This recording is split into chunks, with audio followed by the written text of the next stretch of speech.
Welcome to E360 TV, the live streaming and on-demand destination for influential voices and enlightened audiences. We offer trending, grassroots, and purpose-driven content across a diverse range of interests. E360 TV is more than just watching programs. We offer the ability to interact with live shows connecting audiences to real, authentic influencers and storytellers while streaming to millions of devices.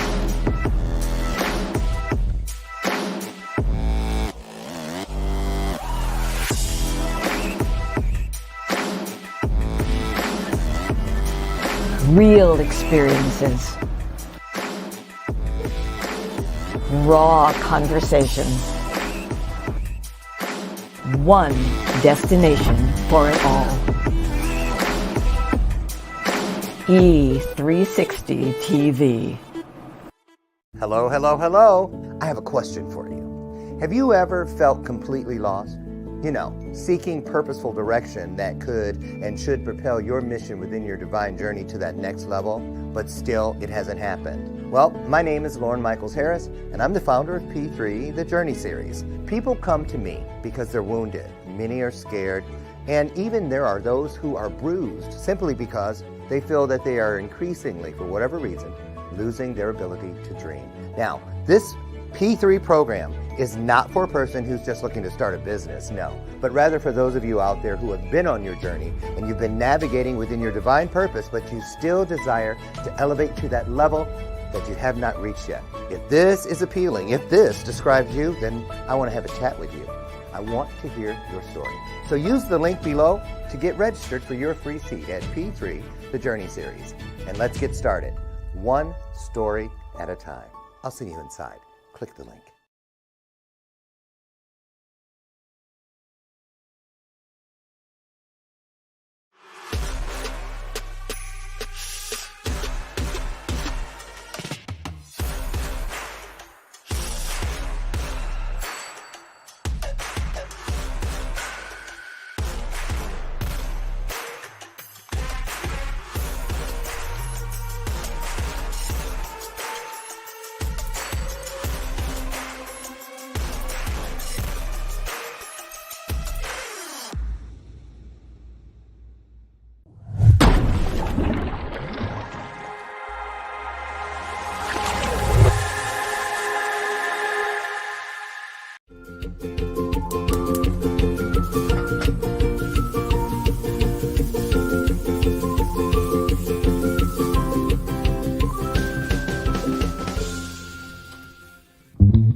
I'm really liking this blue thing I got going on this morning. I'm serious. I didn't even realize it till it hit the screen. And I'm a gunkle to a dog, also some kids, but today I'm honoring my nephew, Pumpkin. And Pumpkin gave me this for my birthday back on the 4th of July. It is a self-portrait robe, I guess you would call it. Thank you, Pumpkin. Uncle loves you. So welcome you guys to today's installment of Bathrobe Moments. I'm your host, Dr. Lauren. In my sleep, you know how you're starting to come out of sleep and you're in there talking. I am. I have ADHD 24/7. And anyway, I thought it was Friday. And so I'm like, okay, it's Friday. It's my day off from the gym early in the morning because I do one day on the weekend. And I got up and I was like, something felt up. 62. That's my first official senior moment in this trip around. I keep a log. Think I don't. But then I have to hide it because if my family finds it, they'll use my notes in here to myself to get me put in the home. I'm telling you, I already know. I hear them when I walk in the room. Here it comes. I'm kidding. Anyway, you guys, it's a wonderful day. Just period. It's a wonderful day for us to be together, even beyond just period. Why is that? Because here it is, you guys. When we come together, just two is all it takes. We enact one of the greatest promises available, and within every promise from the universe is magic. So I'm going to tell you, when two of us comes together, that mindset, that heart set, we are in agreement that one of the most important things we could ever want to do is to get up every day and share with the world what it took for us to be able to ease suffering somewhere in the world. Can I get an amen? I'll kick it off. I ain't scared. There's the first one. Amen and amen. So anyway, where are my manners? Good morning to all you beautiful people. I see you getting ready for your day like your day has been ready for you for a long time, and now you're together. Make the most of it. Today, I might get triggered a little bit. Seriously, my guest today is a young lady who came to my attention and does something I really haven't seen anybody proclaim they do. Like as an individual, I've seen nonprofits or different things. You'll get it when she gets in here. But I'm just gonna get her in here. I'm gonna just tell you this. And her name, I have been struggling with this now. Like as soon as you think you have the first name, you know you get ready to mess up the last one. Because I was gonna ask her, how many times do you have to correct people on both of your names? I know I see her back to go, because that's why I'm not even going to try. I'm just going to say she who for the moment will remain nameless is on her way in here. Well, I'm just saying, because once I say it wrong, I'll keep saying it wrong. That's why I'm trying to keep my mouth shut about it. Let her tell us, and then it'll be imprinted, and I'll get it right. It's important to call things what they need to be called. Seriously, including each other. So that way, when we're tempted or we hear a name put to something that isn't true, we hear what? The ring that comes with the truth. And just like that bell, the truth has a ring to it. So that's really important. So let's get her in here. She who will remain nameless until she can say her name out loud. On the way, I'll tell you this much I can say. I can pronounce it right. She is the founder of Justice by Objectives. That's a little hint, a clue, if you will. That's what we're getting into. Share out the broadcast because she's coming down the hall right now.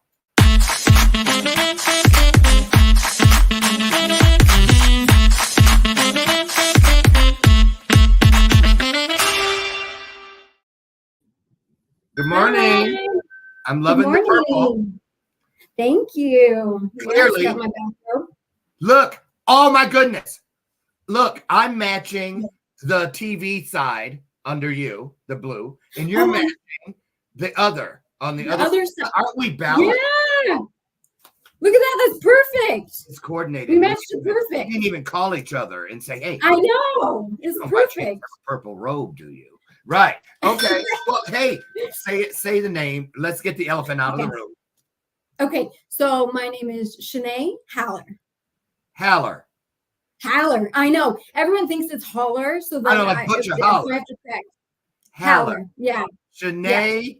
Yes. And I bet you they slip up and say Sinead. Or they say Channae or Channy sometimes. I've gotten Channy. Yeah. That's not even a word.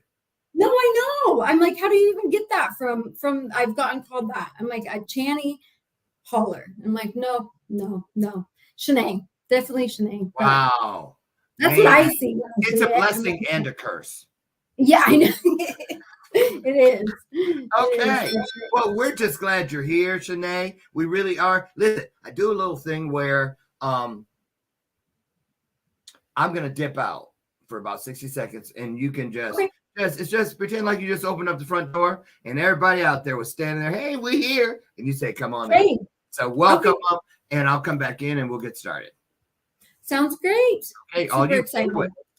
Okay, so my name is Channae Haller, and I am a founder and president of Justice by Objectives.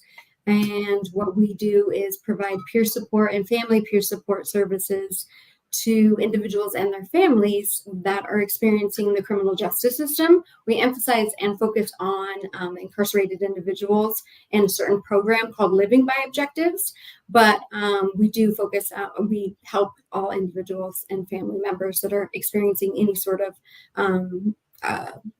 during the process of the criminal justice system. But I also am a mother of two. I also used to be in the salon business for a long time and a jewelry business.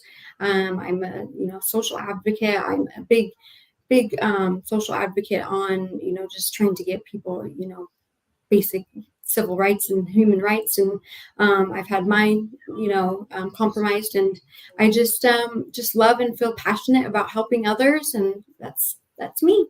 Oh, I left you in there an extra 5 seconds just to see if you were going to start scalding in the water. And you were swimming around like you're okay. Very good. Did you good? Okay. Yes. Everybody, let me just say I'm saying good morning on a device. People are watching from different places. Oh, hi, Barbara. How are you? Nice to see you. So yeah, that's why I'm going over there. I see people over there that can't see here. Well, listen, you guys, I'm going to use something that I'm just going to put it out there now. Working on a project kind of on the outskirts, you know what I mean? And I am going to be interviewed in it. It's about the foster system. You all that know my story know that I aged out of foster care, as so many thousands of kids do here in the United States alone, each and every year. And so a lot of us, myself included, we're kind of fed into everything that our guest Channae today is going to be talking about. And so it's a weird thing to say, but this topic is something that's near and dear to my heart. Seriously, because not all of us get across it. Some of us fall off of it. Some of us jump off of it. So it's still there. It's a bridge. It's what we do with it and how we do it and how we can help each other make whatever it is we're doing to make it better for the kids, because that's where it starts. It really does. And you know a little something about it yourself, don't you? I do. Right. Okay. And nowadays it's almost impossible to sit in a group of 4 or more people where someone there has not been touched by this system, this criminal justice system. Everybody, somebody in the family, a friend, somebody. So we just need to talk about it more. So anyway, to get ready for this documentary that I'm working with some people on, we're bringing back some of our favorite documentaries from the past that speak to the same thing, because we kind of connect it together. And in order to remember and to remind where we're headed, we have to remember and remind ourselves of where we've been. So we're going to start by just about 3 minutes of it's called American Street Kid. You can find it on YouTube and just Google it and you'll find it. And this is a great setup for our conversation today. So I'm going to pull that in. You guys know I am not techie. So at least I pulled up the right one this time. Okay, there we go. I went to the streets of Los Angeles to film a 2-minute public service announcement on homeless youth. This is what happened instead. Wish I was in a bourbon. Wish I could walk on my own 2 feet. I'm the son of a pimp and a prostitute. I was beaten and raped when I was little, constantly. 2 years ago, my mom kicked me out because she couldn't afford me and a dog. I pretty much knew when I got out of foster care that I was going to be on the streets. Dude, do you have an extra $1? Do you have an extra $1? Sometimes you have to dig stuff out of the garbage and eat it. What have you been up to, dude? I'm trying to make some money today. It's all about survival. I see people die, and it's scary, because I'm having to live that life. You lose people that you love. We have to look out for each other. We're like a family. Out of all the people out here, who's the most important to you? Brian, Nessa, director. I went out there every night with these kids. I'm starting to get attached to them. They're getting attached to me. All these kids want to get off the streets, and there's nowhere for them to go. Where are they going to sleep? And how are they going to eat tomorrow? Hollywood. Yes, I have these two young girls who are about 15. This kid I met, is there any place I could bring him tonight? You would have to check back first thing Monday morning. They're telling me there's nowhere to put a girl under 18. I think that's ridiculous.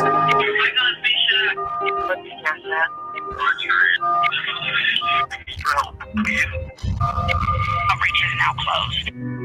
If I don't show up, what's going to happen? I just got a call from Kiki. Someone's trying to rape her or grab her. And now she's gone. Haven't seen her, haven't heard from her. It is life or death. Every day I was going out to fight this unwinnable battle. These boys are like brothers to me. I just don't want to see the streets suck them back in, you know? I'm afraid if she doesn't get help, she's going to turn up like Shauna and Raven and die in the streets. And I would run away from foster homes and I'm back out here. This is how I know how to live. I'm not going to give it for adoption. I'm going to give it what I never got as a child. I know that it's important to believe in yourself, but sometimes you can't do that unless you have someone to believe in you. I can't give up on them. American Street Kids. Pretty powerful. Very powerful. Very. It's just, it really was getting to me. Seriously. Yeah, it got to me. I mean, I just see that. I see that daily. You know, we see individuals that are experiencing homelessness, and it just breaks my heart what they experience on a daily basis. Ooh. Okay, let's get to how you got started with, oh, wait a minute. I am remiss in my duties. Boom, up in the corner. There it is. Yeah. Yes, and there is a close-up look, you guys. And I'm going to run or pop the link in on the screen from time to time today as we're moving through this story so that you can get over and donate to help. So tell us about Justice by Objectives, Channae, Okay. and what it does, why it's here, and actually explain. I love this logo, and it's very purposeful. So I want you to take us through what it represents. So go ahead, all you. Okay. So Justice by Objectives, I started it in 2021. And it was because I experienced the criminal justice system and was incarcerated. And I just saw a lot of imperfections. I saw a lot of lack of support, lack of resources for individuals. When they got out, they were just kind of thrown onto the street, really, and bye-bye, you know. And so I wanted to provide something for individuals to have, you know, those resources, the support, so that they can have a successful life. And so what we provide are peer support and then family peer support services. And we do it within the criminal justice system, but we have a program specifically focusing on incarcerated individuals, and that's called Living by Objectives. And so we just try our best to help empower and encourage these individuals to just live a successful life. The logo started, obviously, you know, with the balance. We want the balance. And then also, but I didn't want it to look like a law firm. You know, I wanted it to still show the criminal justice system, but I wanted to show my personality, our team's personality, everyone else. Like, we're just, you know, all different colors. Yeah. But we also have love, you know. I want you to know something. I want you to know something about the base of the underneath the colors, the rainbow colors and all that. You know, that's not just the LGBTQ world anymore. That's also autism. You know, they've taken on the infinity symbol with the rainbow coloring because it's all inclusive. And so it's just so nice to see those colors standing out and standing up for what they really represent, which is just inclusion. And to remember when we try to ignore any marginalized group, disenfranchised group, underserviced or under-acknowledged group of people, we are guilty of literal human sacrifice, or at least entertaining the idea. Because if you can just go blind-eyed through your own shit, you know, I'm just keeping it real. Like other, I mean, even when I was homeless myself, I always was in the face of things and people situations that made mine look like a day in the park. But we were all on the street. But at least I wasn't addicted to heroin. You see what I'm saying? At least my baby didn't die on the street 2 weeks ago, and I'm still out here having to deal with it. I heard these stories. I met these people, and you did too. So let's talk about how much about you don't look, well, some people say I don't either, but here we are, survivors of this thing. But can you tell us how comfortable are you about sharing with us how you even had your up close and personal experience with this system? What led to it? How'd you get to that point in your life? So I had my past with I was a heroin addict, and I've been in recovery for 13 years, and I thank you. And I experienced the criminal justice system then, but then I also experienced it with my father. My father was a heroin addict, and so What did you feel? Hold on. What did you feel when I said, well, I was on the street. At least I wasn't a heroin addict. You see, well, I didn't even know this. And, I know it's crazy. But you know what? Now, let me tell everybody why I stopped her there and brought this up. Because I don't believe there are any mistakes. That's the way they keep our shit interesting.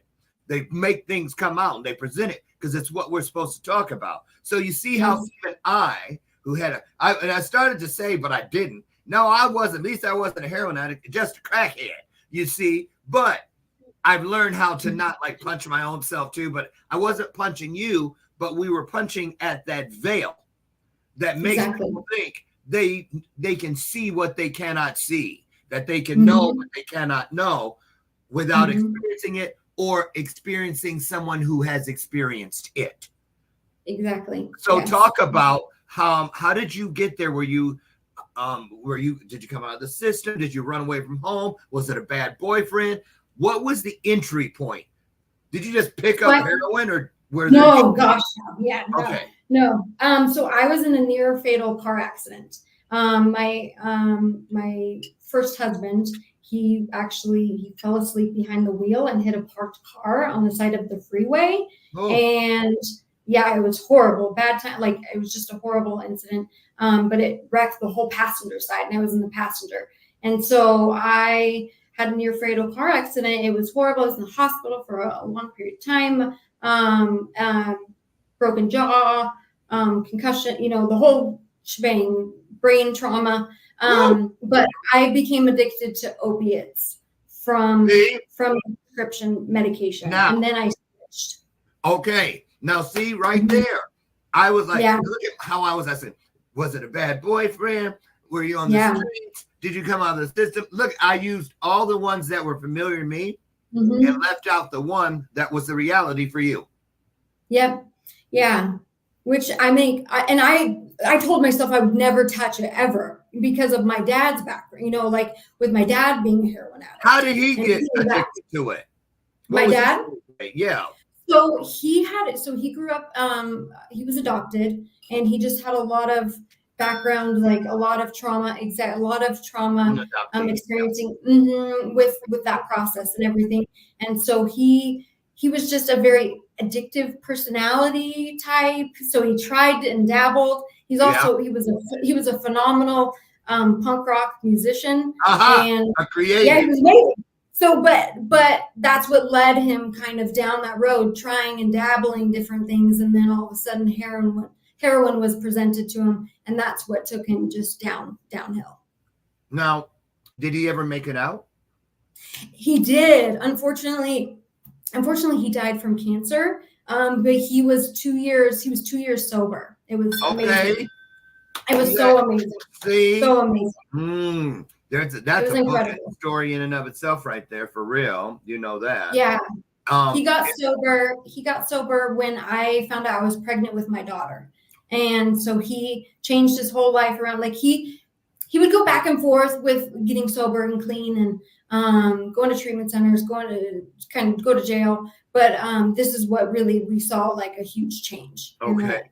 So you had never seen yourself as this person, even though you had been watching from the outskirts, this thing with your dad. So now you find yourself addicted. How did that, talk about how that walked you into the neighborhood where you end up with legal? Because you hear all the times, I remember, you know, and in the room, for those who have been a part of the 12-step programs, you'll hear in those rooms only three outcomes with an addiction: jails, institutions, or death. And so, and I'm telling you, it sounds trite, but it is true.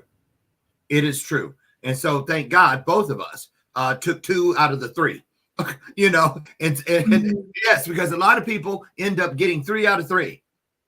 3 out of 3, because a lot of people, especially like heroin addicts and especially heroin addicts and speedballers that mix it, that they go to county jail, they're in there for 7 months or whatever, they get out, the heroin addicted mind, tell me how you feel about this. And I've seen it happen, seriously, mentoring people while they're in, calling them on the phone and stuff, and then they get out and they go straight to the gas station, meet their dealer, and they order the same amount they did 7 months ago, thinking I can still handle that. And then they OD and die right on the 7-Eleven toilet. Yes. So I had that happen pretty much. See, go ahead. I want you to just tell some story, pour some story, walk us through it so people can see this, because we want them to not just understand your story, but to follow the link and get over and help create more opportunity. And that's going to run. So go ahead. I'm going to shut up and I'm going to back off for a second. I'm in the room, but you won't see me. And I want you to just take us with you. Okay. Okay. Yeah, no. So when I was in my heroin addiction, it just led me down a really horrible path of, you know, hanging around people that I would never normally hang around with. I was hanging around a lot of unsheltered individuals, and I was becoming that individual. And I went to jail for a possession charge, and then I also experienced the criminal justice system later in life. After I after I was in recovery with an abusive ex, and just led me down being abused with the system as well. So I have experienced it in multiple different avenues, and I have seen just a lot of discrepancies and a lot of just imperfections that just need some fixing, and that's what we are trying to do. And the biggest thing that I experienced while I was in heroin addiction, active heroin addiction, is I just lost myself, I lost my soul, I lost everything about me. I didn't care about anyone. I cared only about that drug, and that's what consumed me. And I just wanted my next fix. And I went to multiple treatment centers, had to go to jail, had to experience different things that no person should or wants to experience. But I ended up finding a holistic treatment center that led me down the recovery journey, and I ended up working there, and it turned my whole life around. So it just was a wonderful experience. But it took me about, I think I did 7 treatment centers. I think I did. Yeah. Now, okay, we're getting ready to get all up in it now, because I'm gonna tell you, let's connect our addictions, shall we? Okay. You and I, let's connect them. There I was, 14 years in and out of an addiction to crack cocaine, and there you were. Okay, but in my world, the people I could rely on, because we all had our things that supported our habits, right? I know when I was in there at the time inside of that active addiction, the only power I felt in my gut, in my soul, the only power stronger than what I was battling was the power that comes with true love. I just innately knew it. But that was one of the saving graces for me, is that I knew there was, how many things that are more powerful than that addiction do I need proof of? One, because I'm going to hold on to that bitch as soon as I know where it's at. I'm going to try. Seriously. I mean, I'm serious. It was you know what kept me alive? And I bet you can speak to this, Channae. I'm going to toss it over to you. what kept me alive was I was in the process of convincing myself. I had been saying that I didn't really care if I lived or died. Mm-hmm. You know, when you get in there and you think this is it, it's like being underwater, and all of a sudden you say, oh, I can be a mermaid. Look, I might as well just stay here. It's what tells you, you just be a mermaid. Just stay down here. And you know, and you start to believe, but you see other people, examples of, wait, that comes with it. I could always still draw the line inside my active addiction. Did you see what I'm saying? Because some people say I lost myself, but you also found some of yourself in there, right or wrong? 100%, like 100%. Like, I mean, what I experienced, it's turned me into the individual that I am now. And I'm so much stronger and so much smarter and so much just wiser, just amazing inside just from those experiences. You know what caught my eye about your organization, what I thought was brilliant, and I think I know is brilliant. It was such a disconnect for me and people I knew trying to make their way back to a life worth living. Seriously. And it was this: you have the peer-to-peer piece. We see that all the time out there, or so different people purport it, but there's not much there. There's a lot of skeletal resources, but when you get inside, there's no nutrition. They're all 0 calories. There's nothing in there. There's no nutrition inside, because you know what I'm talking about. False promises. We ran out of money and this, all whatever it is. But I want you to talk about the piece that is like, oh, when you said peer-to-peer, but then you said working with their families. Yes. See, talk about that, because one of the things people just think what they think. Talk about that piece. What is the work you do with the families all about? Oh, for sure. So we provide those family peer support specialists that have experience with family members that have been incarcerated or in the criminal justice system, have those lived experiences that they can share with those individuals and help navigate these people that are just starting in this process, help navigate them a lot better into the proper resources, proper communication lines, just help provide that support, because you're so lost in it, especially the family members, when someone gets, stuck in jail and then all of a sudden they're like, I don't know where to go and who to call and what attorney to go reach out to or which resources here. So we provide all of that. Now, and so let's paint a picture. Let's paint a picture real quick. Yes, of course. Because this was when I was speaking in Savannah, Georgia earlier in the year. That one of the things we did there was a thing called the poverty. What was it called? The poverty simulation project. And we experienced, and one of the things was the family that they had put me in, because you're in the jail, right? Going through all these. Right. And one of the things was I was 17. I had twin sisters that were 12, and we had a little brother that was 6. And our mother was dead, and the father was in the county jail.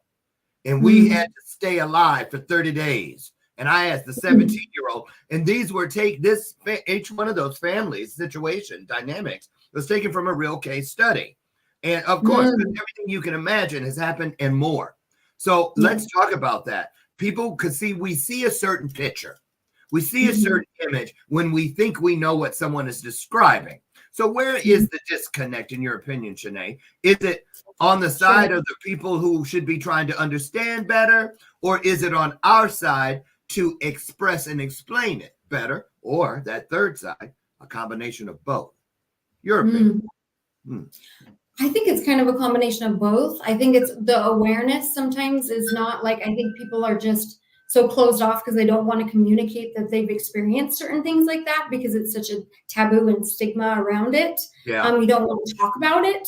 And the biggest thing that can help is sharing your story, so talking about it is the biggest thing that can really help another individual, because all of a sudden you might have that resource that they've been, not being able to sleep at night for, and so helping navigate that person. So that's the biggest disconnect, I feel like, is just people aren't willing to like share their story, share their message, or, want to help these families and then these individuals, just because they have they're criminals, quote unquote. They don't need that support. They made a bad choice. Well, they made a bad choice maybe, but we don't always know that. Sometimes they're innocent as well. So Ooh, a lot of time. That's what I mean. A lot of the time. So that's what's even worse. And so it's just a really unfortunate process. They're easy targets to be profiled to fill quotas. Mm-hmm. Which have ulterior motives and stuff, just like the feeder system known as foster care. And what we saw with the kids, the homelessness, they go from one system, just like I was, passed from one right over to the next. And nowadays, there are so many, more than we would ever be willing to admit, I'm sure, but children who are born directly into it because the parent is incarcerated. The mom is incarcerated. The baby's born inside that shell. Well, and it's just that cycle. It's a never-ending cycle, so you have to kind of break that cycle. And so that's what we're trying to do. We want to show them that there's success at the end. You can be that gleam of light for another individual, showing them that your wounds are where the light comes in. That's what Sandra exactly says. 100%. So let's talk about this. So, how do you get to? Is this a preventive type thing where you try to get to them before, like last chance thing? Or do you work with the court systems? Like when you have a kid that's starting to go the wrong way, can we be like peers? Can we be there like big brother, big sister? What's it actually look like? And how do people become a part of it? So we do all. So whether it be, of course we want to do early. We want to do it before they go to jail or anything like that. Like maybe they found out something, or they are an active addiction or anything like that. Of course, we want to help them before they have to go into the criminal justice system. But usually what we're experiencing is someone that's already been incarcerated or is about to be incarcerated or has a family member that's going to be incarcerated. And so we help navigate during that process. And how anyone can help, like help support or anything like that. I mean, I don't know how it is in other states, but we're in Utah. And so in Utah, if anyone wants to help in the state of Utah, we are happy to, if you come to our website or send me an email, we are always wanting volunteers. So that would be incredible. Okay. Thank you for that. So that's the website we see scrolling along the bottom. So what's the Give Butter all about?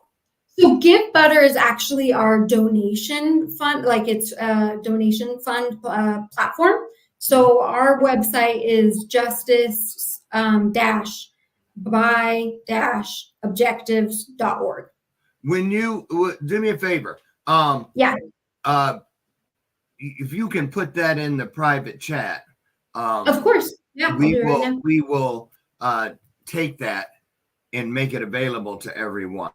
That would be awesome. Here's what we're going to do. While Channae is taking care of that, we'll take care of this, a little business we have to do, and we'll come right back and finish up this conversation.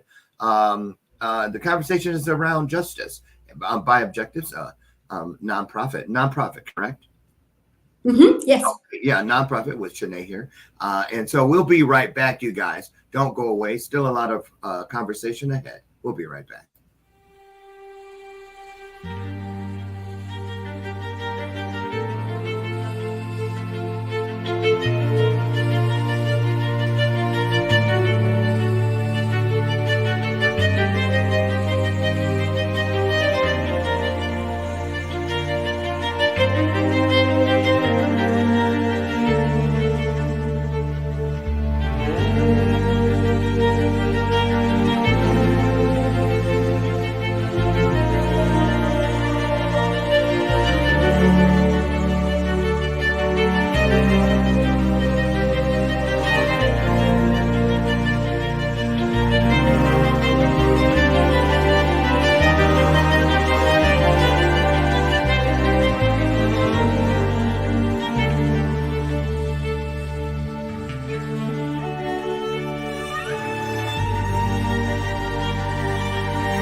Okay, welcome back, everybody, to today's installment of Bathrobe Moments. I'm Dr. Lauren, and we're having a conversation with Channae Haller today regarding justice by objectives and also living by objectives. And it is a movement more than just a nonprofit, a movement in helping. What were some of the discrepancies, I think you called them, that you experienced that you're trying to put some light on? Give us a few of those if you could. So the biggest one that I saw while I was incarcerated, like, was the lack of like classes or anything to help, like, on the women's side. The men's side actually had a lot more. Women didn't have as many classes or anything while they were incarcerated. Also, no one sets them up where I was at. No one was setting them up for anything after, so you're just thrown out. You're just, okay, like, this is your day. Okay, bye. How long did you do in there? So I did altogether, let's see, it was like in time spans of a couple months. So a couple months and then break, couple months and then break. So it was like, but 6 months, I think, altogether. Altogether, yeah. Okay. Yeah. And so have you ever seen that show? What is that show? Something in 30 Days In? Yeah. I have watched it. Yeah, I have too. And a lot of, I've seen things that were like, yep, that's true. And some of them, I'm like, God, that's horrible. So, and you see that in there. That's a recurring theme in a lot of those shows about, for sure, the women would complain and sometimes get that changed, that there was nothing to do. You're just sitting around. You're just sitting around and like you're creating more. Like, a lot of the times you're just creating worse connections sometimes, and so what I tried to do in different ways, like, because I was just so stuck in my head at certain points, I tried to start little groups while I was in there, like, there was like AA and NA, like, that we could kind of do while we were in there. But for the most part, like, they just didn't have anything, and like, we didn't go outside. Like, we didn't go outside for like a month, actually. Like, right. Yeah. No fresh air, no nothing. Right. No. And what part of the country were you incarcerated in? So I was in California. I've been incarcerated in California and then in Utah. So, so how is your life today? Tell us that. Because see that. Let me just say this, everybody. We're like, boy, they're so that stupid. They went to jail or whatever it is. Let me just tell you something. Don't cry for us, Argentina. Seriously. It was horrible back then, but I'm going to say something. I wouldn't trade 1 second of everything I've had to live. Why would I now? I've already lived through it. And I realized in order to create the antidote, which is why we're here inside the antidote today, not the poison. So we're here. You need the poison to make the antidote. So we went in and we got stung, we got bit, however you need to look at it. But we brought we got the poison injected in us with the experience so that we could create this anointed everything, which is the antidote. The thing that can help people before you get there, if you've been there, after you've been there. And not just incarcerated inside of real walls, but also incarcerated inside the ones that we create. 100%. It's true, because so much of it is mindset. Yes or no? Yes. Oh, totally. It's mindset. And belief systems and this, that, and the other. Because if you see, this is where so many go wrong, in my opinion. And we're trained that way when we get in there, or we believe all those false promises. I don't care where you find yourself in your journey. Wherever you are, this is why I see it's important that you realize that all the things you cannot touch, joy, peace, love, comfort, discernment, patience, faith, none of those are things. They are places. And when you're inside of an addiction or a narcissistic relationship or some money troubles or something, you don't need to go get some pills or pull a gun out and blow your head off. You need to remember that faith is a place. That means it's around me. Give it permission to walk before you, stand beside you, and bring the rear up behind you, because we're humans and we can't see everything. But a lot of people would never believe what we know Mm-hmm. about having come through that, and how it's just like, were you a kid when trauma first entered your world? Yes. Yes. And I tell kids now, and I know you know it to be true. Mm-hmm. All it meant, it wasn't, oh, poor us. That was when the universe, that was when God, that is when whatever you believe is greater than us, marked each of us. Mm-hmm. Greatness. Yes. Because when you're an innocent child and that kind of stuff comes rolling in, it is not a curse. That is the universe saying you have been marked for greatness. Go inside of this thing and find out why we can say that and mean it. So I want you to tell people about your life today. Okay. Yeah, my life today is wonderful, absolutely wonderful. I have 2 beautiful children. I love, and they really are too. They really are beautiful. Thank you. They look so happy.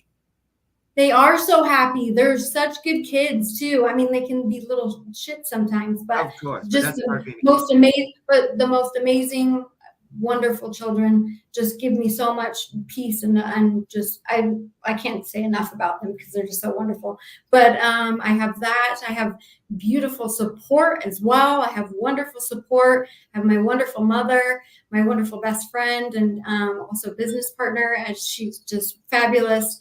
Just have sent this wonderful community that I've be able to be a part of since recovery, with peer support, with these organizations. I just have a wonderful life now. Like, it's just through proper tools. I've done a lot of therapy. I've done, a lot of different avenues as well, holistic approaches, went down kind of like the psychedelic realm and like tried different things, and experienced different processes, and it helped me entirely through my PTSD. Wait. So, yes. Well, let's talk about that. Okay. Yeah. Okay. Look, I love talking about that. Oh, yeah. I was at a thing in San Diego a couple years. Was it a couple years ago already, or a year? Yeah, about a year and a half maybe. Anyway, and there was a plant medicine panel there. And I was awesome. And it was, because actually a friend of mine and I we're on the seeking path about the ayahuasca thing and all that. Yeah. And also stuff like cacao and all that. Awesome. Yes. All that. I don't care what anybody says. I'm just telling you. For me. Oh, it's wonderful. Yes. And so, but okay. So let's talk about that, because a lot of people say, well, wait a minute. Don't you have the addictive nature or whatever it is, predisposition and this and the other? Should you be even dabbling in something, because they think that you'll have to, it's like recreational drugs. But it's not recreational. It's not serving, and it's not serving that purpose. And once you put that into perspective and you use it during that process and do it in a certain way, like mine that I still can continue to use is ketamine. And that one has been tremendously, like, it's just. My good friend has something about ketamine. We'll talk about that. Okay, explain that. Yeah. See how my face just went all, look at that. Look at all that. That's You're like, what? What? Right. Ketamine, ain't that cat tranquilizer? I know, that's what it is. That's what's so interesting. And I was so. It is? Yeah. So that's Special K. Yeah. From back in oh my God. Yes. Oh my God. So they've revamped. It's changed so much though too. Like now you go in, you get an IV done inside of a doctor's office. And what does it do? So it's just wonderful. It opens up like these different pathways. Like I've experienced so many different things. Like I envisioned and felt that I was the most powerful human being at this one. And it literally, I now have that in the back of my mind. Like I can do anything from my one experience. And it has just my happiness, like my sleep, my like anxiety, like everything has shifted and calmed down from it. It's been wonderful. I know it's been so wonderful. Like I used to have to take sleep medication. I don't have to take sleep medication anymore. Wow.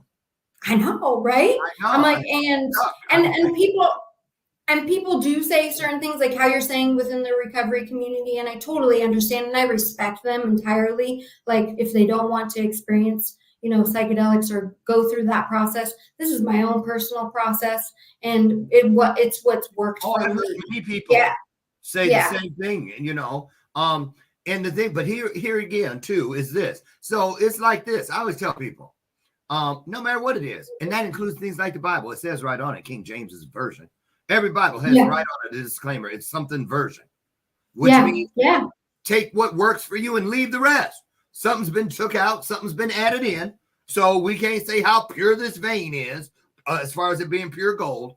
But if it resonates with you, then take it. If it doesn't, then leave it. Exactly. I'm like, it's a toolbox. Like I say to my clients, you pick and choose your tools, you put them inside of there, and what's going to help you to create that perfect home in your body, and so let's talk about that too, right there. That knowing, like, okay, if you like it, I love it. That's my thing. If you like it, I love it. I'm serious. But let's say this too. So it's not important. It's not as important, let's say, to me, personally speaking, how a person gets there. Cue Olita Adams. Just get here if you can. Remember her? You can take railway, trailway, a caravan, Arab man. Okay, I remember that lyric. Still got it at 62, y'all. Anyway, that's ADHD I'm referring to. Right. I still got it. No, but what I'm saying is, you should always, the promise says seek and you will find.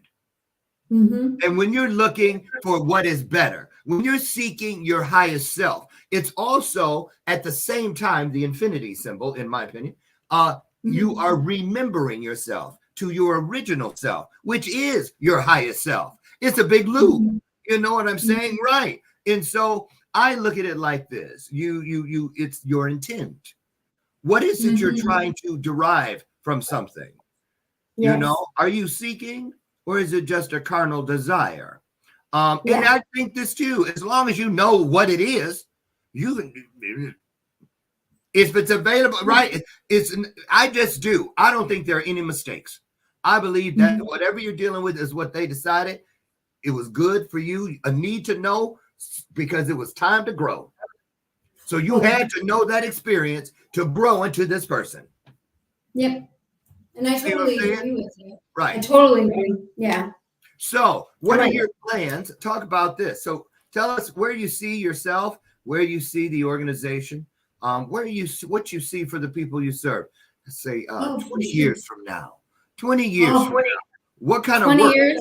Yeah, what kind of work? We're manifesting in this show right now. Right when you give me like goosebumps, just like if I picture 20 years, I hope to see like these clients living a successful life. Like, I'm not saying that like I have a perfect life, but I have a good. Go back. Yeah. I didn't say hope to see. I said look there. Look there in your mind. Tell me what I'm going to see. I see it. See it. Look right now. It's right there. It's already there. I see it. So no, that's why I got the goosebumps. What are you looking at? What are you looking at? So Tell us what you see. I see them just living a successful life, having a happy family, having a good job, not having to stress or worry, have the concerns that they were having that inflicted so much pain onto them, that the pain can kind of subside and that they can heal and go through the healing process. Because when you're going through a lot of the things that they're experiencing, you can't heal. You're just surviving. You're barely surviving. And so I just see a lot of healing, and I see a lot of people just being just empowered, and just our community just thriving, because of these individuals that are so marginalized. Being empowered will empower everyone else. If you see, the weakest link being happy and successful, like everyone else is going to shift from that point, It's just a wonderful. It's a win-win.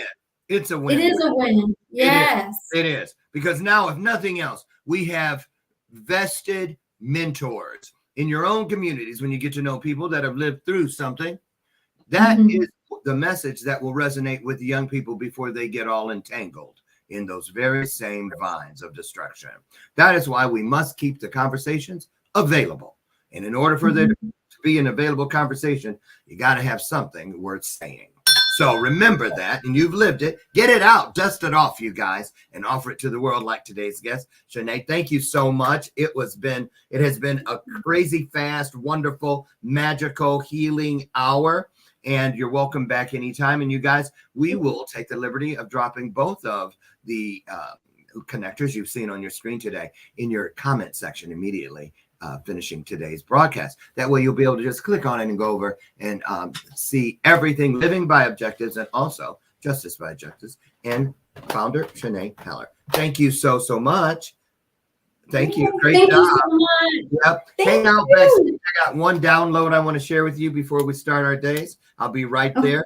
And you guys listen, tomorrow I'm going to be here with House of Low, L-O. Lauren Gutierrez is here. She's got a lot of great things to share. You won't want to miss it. Great way to wrap up the week. Listen, now go out. Find a little piece of your highest self.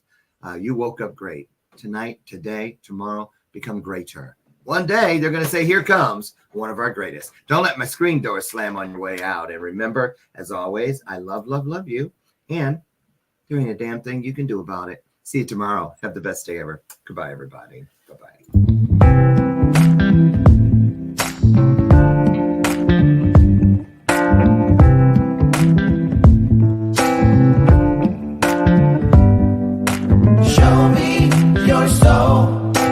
Baby, I'll show you mine. Show me your soul.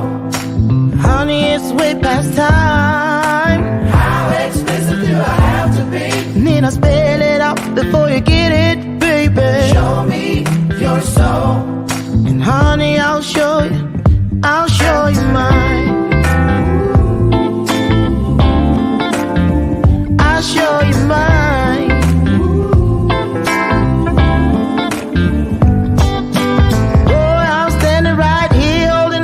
Sign. Shamelessly displaying my state of mind.